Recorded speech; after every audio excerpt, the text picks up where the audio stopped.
Well, welcome to the Rotten Hobby Podcast, where we tell the truth about diabetes. And the truth is, sometimes it kind of sucks. My name is Jeremy Scott. I am your host for this fun little adventure, and I have to tell you, this is a project that has been on my mind for a long time. I mean, years. And we'll get the name in a minute and why I'm calling it that and what we're going to do here. But first, I want to talk to you a little bit about why today. Why today am I finally getting down to business and launching this thing that I've wanted to launch for a while? And it's because I saw a movie. And the movie I saw just last night with my family, and importantly, my 11-year-old daughter, was the new Pixar film Turning Red. And while there's a lot probably being out there and said about that movie, it's a kind of a coming-of-age story for this young girl who's the central character, and I'm going to try not to give too much away for it. I'll do what I can on that. But I'm going to talk about it a little bit. But there's another part of that movie, a very small part, a part that will probably go missed by most, that I found really inspiring and was just like, all right, man, it's time to start talking about this. So, as I said, my name is Jeremy Scott, and the project here is to tell the truth about diabetes, because I think that is one of the biggest problems we have, is that people like myself, so I have had diabetes for 21 years, at least as far as I know. I was diagnosed type 2 with a fasting blood sugar well north of 300 and an A1C well north of 13, so those of you who are in the club know what that means. And 21 years ago now, which means if my diabetes was a person, it would be old enough that it could drink, which is kind of hilarious, if you think about it. But not only that, not only have I've had to deal with this in many different forms and had many different treatment options given to me over the years, I also have to be married, which is great. But I'm married to a woman who's a nurse practitioner, specialized in endocrinology, and spends all of her days seeing diabetes, a little bit of thyroid, but a lot of diabetes, type 1, type 2. She's got all kinds of alphabet soup after her name. She will be a guest on the show at some point. She's not going to be in this first episode, but she will be a guest on the show, no doubt. And I've learned a lot from her. And it got to the point actually where she's my wife, so she can't care for me. So I had doctors. I've had all kinds of doctors throughout the years that have cared for me. But it got to the point with one doctor where he's like, yeah, I think we want to make this change on your medicine. Go ahead and check with your wife and see if she's okay with it. If she is, then we'll go ahead and make the change. Like, he was smart enough to know how things really work. So I'm married to her, and I have all this great access to information when things are going on in me, and she's so patient and she's so kind. And one of the things that she complains about all the time is she doesn't have enough time with her patients, right? She doesn't have enough time to do what she wants to do the education she wants to do, and just to get them the information that they need to not just live but thrive, despite of and with their condition. And that got me thinking. It's like, that's true. That's true. And so much of what she wants to share is fairly universal to any of us who are dealing with this.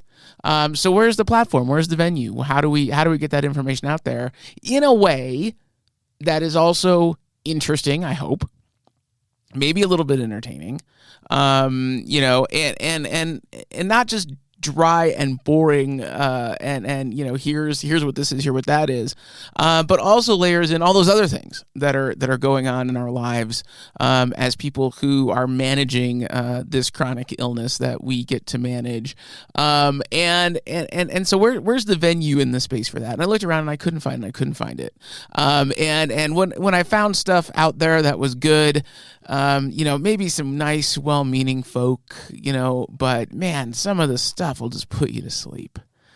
And so I'm like, there's an opportunity here. There's a place here. There's a space here. There's a need here. Because if I have this need, others have this need too. And if you're listening to this podcast, maybe you have this need. So who is this for? This is for people who definitely have and are dealing with diabetes in all of its form, type 1, type 2, gestational, whatever it is. We'll probably touch on it all.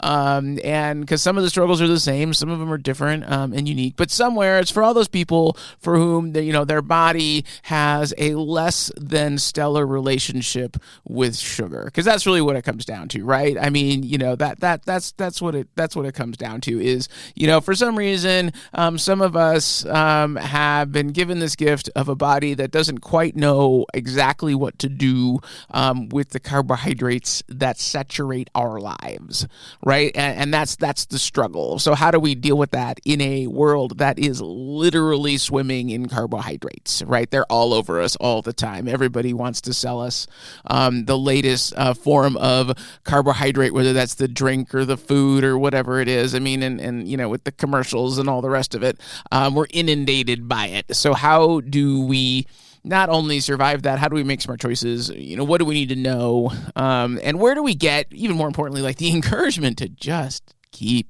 going? Because, sometimes I get up in the morning and I'm like, I'd like to not today. Like, can I just opt out? I'd like to not stick my finger today. Can I not do that? I'd like to not swallow these pills. Like, just for today. Can I just do that? Can I just eat something, without worrying about it making me feel terrible and spiking my blood sugar? Can I do that? Is that allowed? And the answer, of course, is no. No, it's not. And frankly, that sucks. So I think that's the last and actually sometimes the most important thing is just acknowledging the suck. So the other person, I think the other group that this is for people who have diabetes. It's also for loved ones. It's for the loved ones of people. Whether that's, your spouse or, somebody in your family, your kid, coworker, whoever it is. If you just want to know a little bit more about what it is to live with this condition day in and day out, and the toll that it can take, and the struggle that it can sometimes be. And the struggle is real. Hear me on that one, my brothers and sisters in the Bad Sugar Club. The struggle is real, and I know that. So sometimes we just need to hear that. So sometimes, some of these, they just may be a pep talk because that's what they need. But today I want to start off. I want to start off with something, just talking through why it is, what it is, kind of a little bit why we're dealing with what we're dealing with, and more importantly, why I think there is so much silence around it. And there really is. What I've noticed is, they tell us now that something like 10% of the U.S. population has diabetes, but you would never know it. You would never know. Think about like what 10% of, the population is. I have a redheaded daughter, and, not 10% of you, not 10% of the population is red hair, right? But people notice it, and it's out there, and it's on display, and people see that. I mean, if you think about like, you're talking 1 in 10, like how many people are you going to run into today? I mean, sure, maybe we don't run into as many people as we used to, but if you've got an office job or you're out there in the world, how many people are you going to see? 20, 30, 40, 50, 60, 100? 10 of those people, they say, by the surveys that 10% of those people have diabetes, most of them type 2. So if you're type 2, 1 in 10 people you meet, shake hands with, whoever it is. Do you know that? Probably not, right? There's bumper stickers for all sorts of things. I ain't seen a bumper sticker yet for diabetes. And so we're struggling. Not only are we struggling, we're dealing with this. We're dealing with it in silence. We're dealing with it alone. We don't know that. We don't know that many people are out there, thinking like we do and feeling like we do. And so that can lead to a sense of isolation, which isn't healthy. And God knows we've had plenty of isolation. There has been too much isolation these last few years. So we need less of that. So part of it is also just sort of like breaking the silence around it and saying, yeah, so my name is Jeremy Scott, and I have type 2 diabetes, and I've had it for 20 years, and it stinks. That's my story. But the truth is we're not helped, right? I mean, there's not a lot out there helping us. And that's actually what I want to talk about today and where I want to start this off. And I was kind of wondering, like, how am I going to start this? I don't know. And then it had one of those moments where inspiration strikes, and inspiration strikes at that time when often it does. And it strikes when I was watching a TV show or watching a movie. So last night I was watching this movie, with my family and my daughter. Turning Red. And if you don't know, Turning Red is the latest Disney Pixar movie, and it's about, a 13-year-old girl who, unbeknownst to her, magically transforms into a red panda. Okay, so I'm not going to give away too much of the movie. That's in the previews. That's there. And I was expecting that, and I was expecting kind of a coming-of-age story, which is what it is. I had heard that it's really an allegory for puberty, which is what it is, and there's definitely some humor in it about that, and that is the main thrust of the story, and I was prepared for that. What I wasn't prepared for was the little detail that was going to emerge in the film. Now, that really just blew me away, and understand why it blew me away. We actually have to go back a little ways to really the only other portrayal, or the only portrayal of someone with diabetes that I actually remember in the movies, like in popular culture, because I think that's part of the challenge and part of the silence around diabetes is that the popular culture is silent about it. There are not songs about it. There are not very many, if all, movies or TV shows about it. And frankly, when it comes up, right? Like, let's think about it. Like, when it comes up when diabetes gets mentioned, it's usually mentioned in a list of other maladies, right? It's listed in a list of other maladies in a way that is designed to make the character that they are talking about seem even more pathetic, right? Or even like pitiable. Right? Like if they want to talk about like how bad, somebody has it, they'll talk about, they always got this and this is going on, that goes on, and it's just his diabetes is out of control. And everybody goes, oh, sad face for that guy, and with the implication of something's wrong with his life. And the further implication of, and let's be very honest, the further implication of, it's probably his fault. Right? Like when they're ragging on somebody, right? They're ragging on somebody not quote unquote taking care of themselves, right? There's a character who's quote unquote not taking care of themselves, right? They're not eating well, they're putting on weight, whatever it is, right? And they're like, hey, don't forget, Dad, your diabetes, right? Like it's your fault, which it's not. It's not your fault, by the way. Sometimes our bodies just don't work right. It is what it is. Not everybody's bodies works 100% correctly. I don't know anybody's body who does work 100% correctly, to be honest. This is the way in which ours doesn't. But if that's what it is, they really want to make usually it is used, if it's used at all, as a throwaway line to make the character either sadder or more pitiable, or self-destructive. That's the way it tends to be used. It's like it used to demonstrate that this person is actually self-destructive because they're not managing their diabetes. Now they'll use the line, but will we ever see this person doing a finger stick? Will we ever see them swallowing their metformin in the morning? Will we ever see them shooting up their insulin? No, we're not going to see that. We're not going to see them like appropriately managing their diabetes. That's not going to happen, right? No, we're just going to hear, about, how either bad they are or how bad their situation is. And we're going to name drop this condition that most people don't understand, but use it as a way to make people feel like, to demonstrate that this person is pitiable. So if that's like what's in the culture, if there's anything in the culture, which there's not a lot, but if there is anything in the culture and that's what it is, why in the world would anybody tell anybody they have diabetes? Like, why would you even tell anybody that, or your friends that? You would hide it. You're like, you don't want them thinking that. Like, nobody wants pity, right? We don't want anybody's pity. We also don't want, if we're struggling with it that day, like we're just having a bad day and our sugars are just not happening, and we're feeling a little low, we're feeling a little high, not high in the good way. That's the way you got to figure out the language, right? Like, I'm feeling pretty high today. That's not a good thing if your friend has diabetes. Why would you share that if that's what's out there in the culture about it? Right. So there's one movie, it's literally one movie I can think of. And I'm sure there are more, but there's one movie I can think of that actually showed and talked, that had a character in it that had diabetes, and that is the 2002 film Panic Room.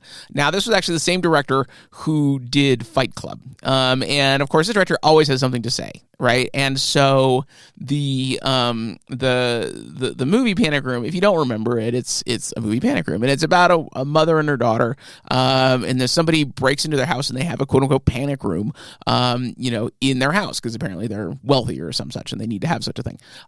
So it's about them kind to be in the panic room while these other people are outside, trying to kidnap them or whatever it is. I honestly don't remember the plot at all. So trying to kidnap them or whatever it is, and they have to ward them off. Well, of course, it wouldn't be much of a movie if, a panic room is meant to be just that. It's a panic room. You hang out in there, right? There's stuff in there. There's supplies in there. You hang out in there until the people who are attacking you leave, right? And so in order to make it keep it from being a really, really boring film where two people just kind of hang out in this room waiting for those around them wishing to do them hard and to get bored and go, they have to add some urgency to the situation. And the way they add urgency to the situation is they give the daughter diabetes. And clearly type 1, they don't really talk about it. There's no conversation really about the distinction of type 1 and type 2 and what all that means. But at that time, they were probably still using things like a gestational and adult onset or juvenile and all that. But, no real conversation about that. But clearly has type 1. And so that lends the urgency to the situation, is this daughter who needs to be cared for. And she has in this film a rather interesting piece of technology where she's got a watch on that is continually monitoring her blood sugar. Now, remember, this is 2002, right? In 2002, that technology does not exist.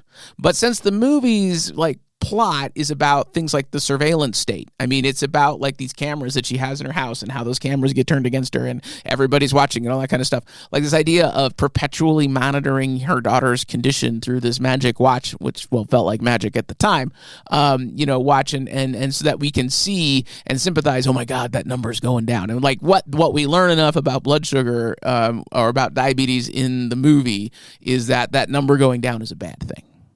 That's what we learned. And there's no more nuance than that. And so that's what lends the urgency to their situation, is that she must care for her child. And ostensibly doing that requires them to, leave the room even though the bad guys are still present. And thus the movie has drama. So the diabetes actually uses a plot device, which I don't actually necessarily even have a problem with. I don't have a problem with it being used as a plot device. I have a problem with a few things, though. I have a problem with the kid in this movie is probably around about the same age, as my daughter is now, probably preteens, early teens, and really demonstrates very little agency, right? Very little agency over her condition, right? Does very little to be her own advocate. Does very little to take care of herself, right? It's very clear that mom has to take care of her. So it's this very pejorative thing because I'm sorry. I mean, my 11 and 12-year-old she's a very capable person, right? Like she can know what's going on and she can care for herself. She does not have diabetes, mind you, but I mean, she can do a lot. So I mean, the kind of woe is me, really lack of agency that is put up by this character is just bugs in the beginning. It's really looking back on it now. At the time, I didn't really see that, but looking back, I'm like, yeah, that's not okay. So it's very paternalistic, kind of understanding of this character. And there's this scene, right? And this is the thing that just killed me.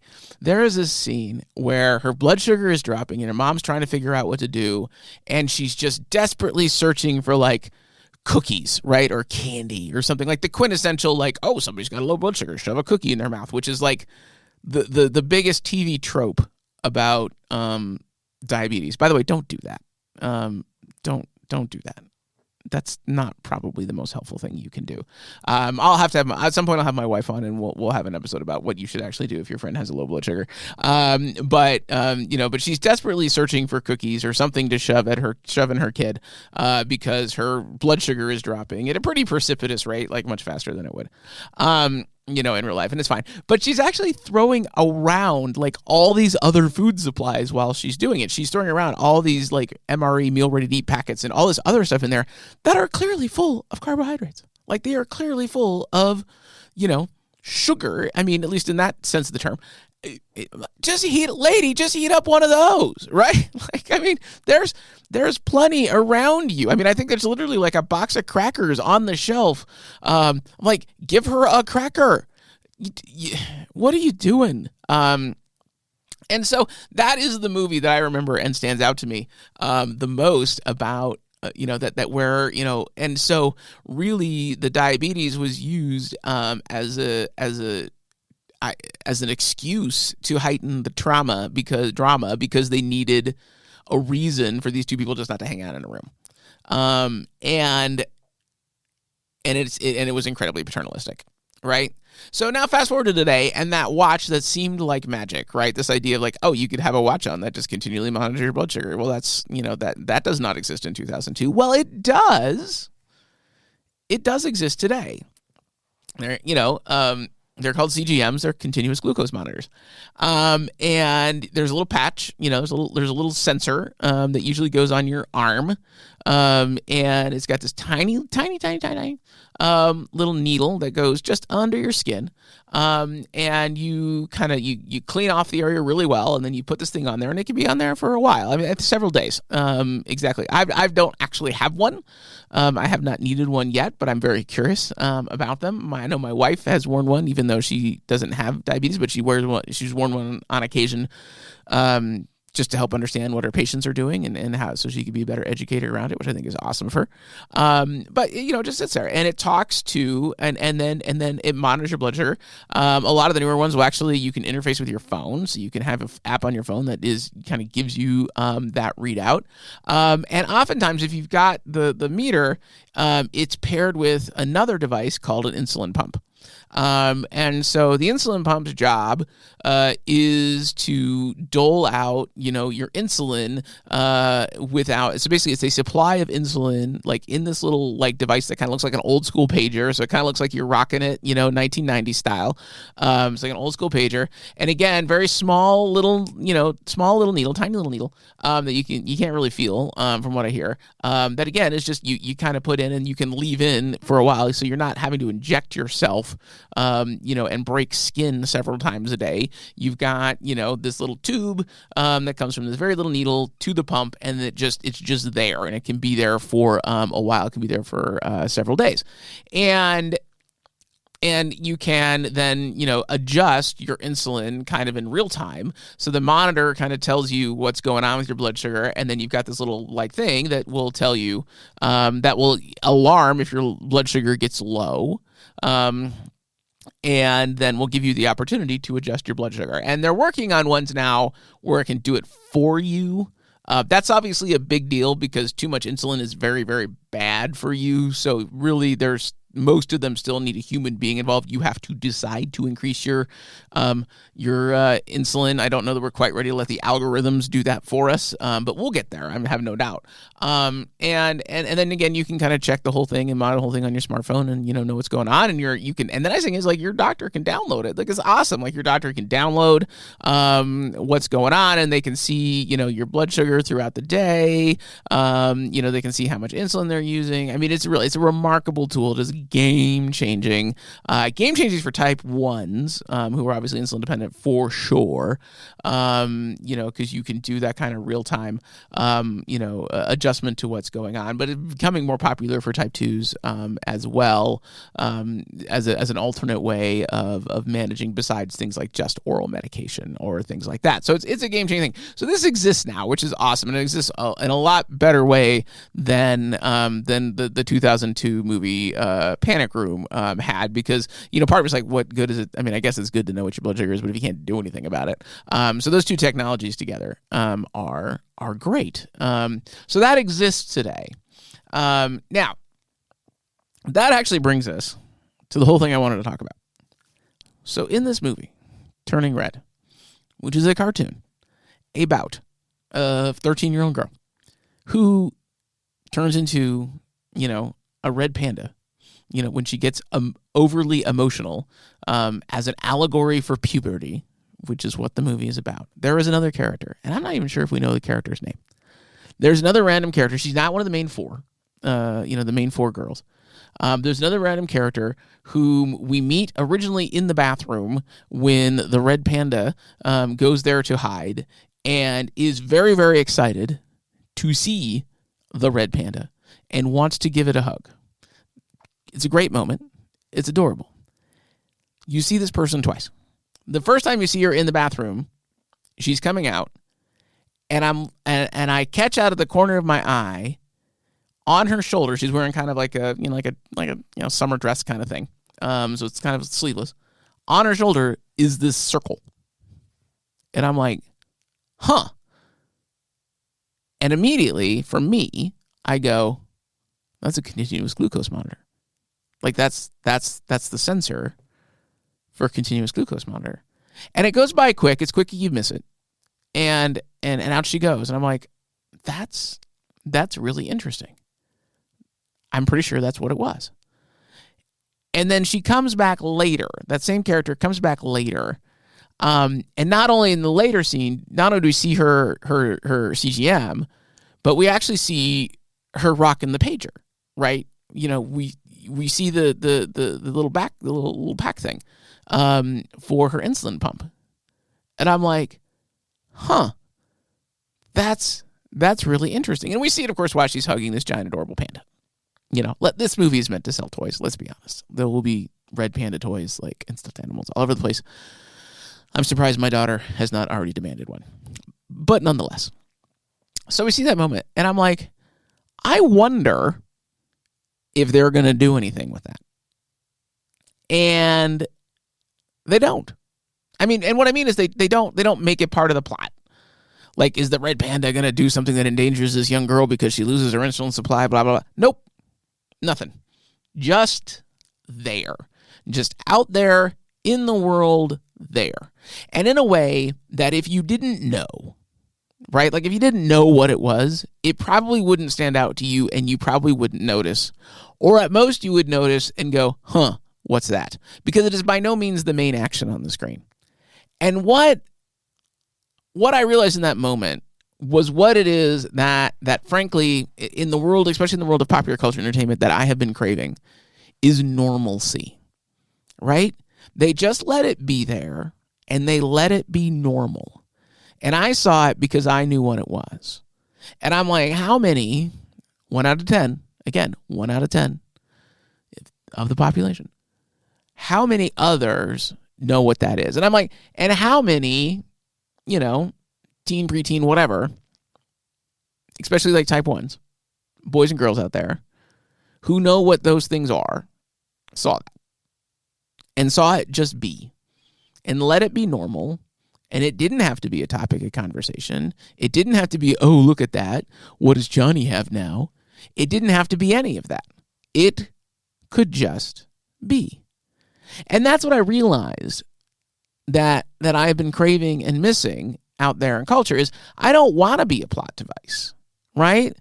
I don't want you to use my condition to advance a character arc, right? How much fun would it be to see a normal person, a respectable person, a together person, while they are doing whatever it is they are doing on the sitcom or the TV show or whatever? What would it look like to watch them at some breakfast scene casually get up and check their blood sugar, prick their finger while saying whatever dialogue they were saying, and just let it happen? Because that is normal. Because here's the thing. When 10% of the world deals with it, having diabetes is not abnormal. It's not. And how great would it be? It's a normal part of my life. It's a normal part of life for my family. It's probably a normal part of your life. How fantastic would it be to see that normalcy played out on screen? Right? How great would that be? And I realized that's what I want. I don't need culture, to quote unquote educate, people. Maybe some. I don't know. But really what I would like to see is I just want to see it, that way. And I think we're seeing that along other things. We're seeing that around race and sexual identity and all that kind of stuff, right? Like there was a time when when we had to talk about all stuff, but at a certain point, sometimes it's just nice to see, right? It's just nice. I think about the TV show Modern Family, right? It's just nice to see, that the gay couple can just be a couple doing normal couple things. And of course they had some episodes where they dealt with some of the things that we still are dealing with, of course. But it was so nice to just see it in the beginning anyway, just be like, this is what this is, right? Or the multiracial couple, or whatever it is. I think we're having that conversation as a society about both, yes, how do we actively take on the things we need to take on? How do we break down the stigmas and the barriers? But one of the ways that we break down the stigmas and the barriers is we just let things be normal, right? You just let it be. And I think I was really taken aback by that in this movie, Turning Red. And I was more excited than I thought I would be to see it. I want to applaud Disney and Pixar for doing it and say we need more of that. We need more of that sort of stuff. I don't need to be a plot device, but please, please, please, please show me somebody checking their blood sugar and having it not be a big deal. Because it still feels weird. It's been 20 years. It's been 20 years. And it still feels weird to pull out my glucose meter and check my sugar in front of people that I don't know. Because it feels abnormal, but it shouldn't. And one of the ways we can break that down is through exposure and just letting things happen. And sure, you're always going to get the question, fine. But how do we get there? Like, that's where I want to get. Don't you want to get there? Isn't this hard enough? Isn't dealing with this hard enough? Isn't it annoying enough without feeling like we're, hiding inside of our bedrooms or in the bathroom doing it? Like excusing ourselves. For a while, I was taking insulin to manage my diabetes. Like, excuse me, I have to excuse myself from my own kitchen table to go to the kitchen or the bathroom to give myself a life-saving treatment. Really? Can we get past that? I'd love to. All right, so you were listening to the Rotten Hobby Podcast. Maybe in the next episode I'll explain the title. There is a story behind the title. I want to do that with my wife because it actually comes from my wife. So one of the episodes we do with my wife, maybe we'll do that. But what I want you to know now, and what I hope you're leaving with this is, you're not alone. There's a lot of people out there who are dealing with what you're dealing with. And together, we can start telling the truth. Telling the truth about diabetes. Telling the truth that sometimes it sucks. All right. Well, that is our show for today. I'm going to invite you, please like and subscribe, and you'll hear all our future episodes, which I hope there are many.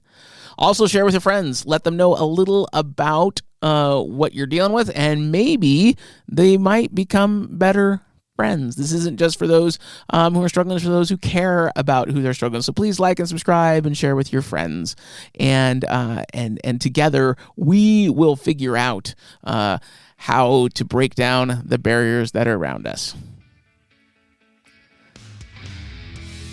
The Rotten Hobby Podcast is a production of Founder Development. It is hosted by me, Jeremy Scott, recorded and produced by me as well. Our theme music is by RKVC and Audio Onyx. This episode is copyright 2022. All rights are reserved.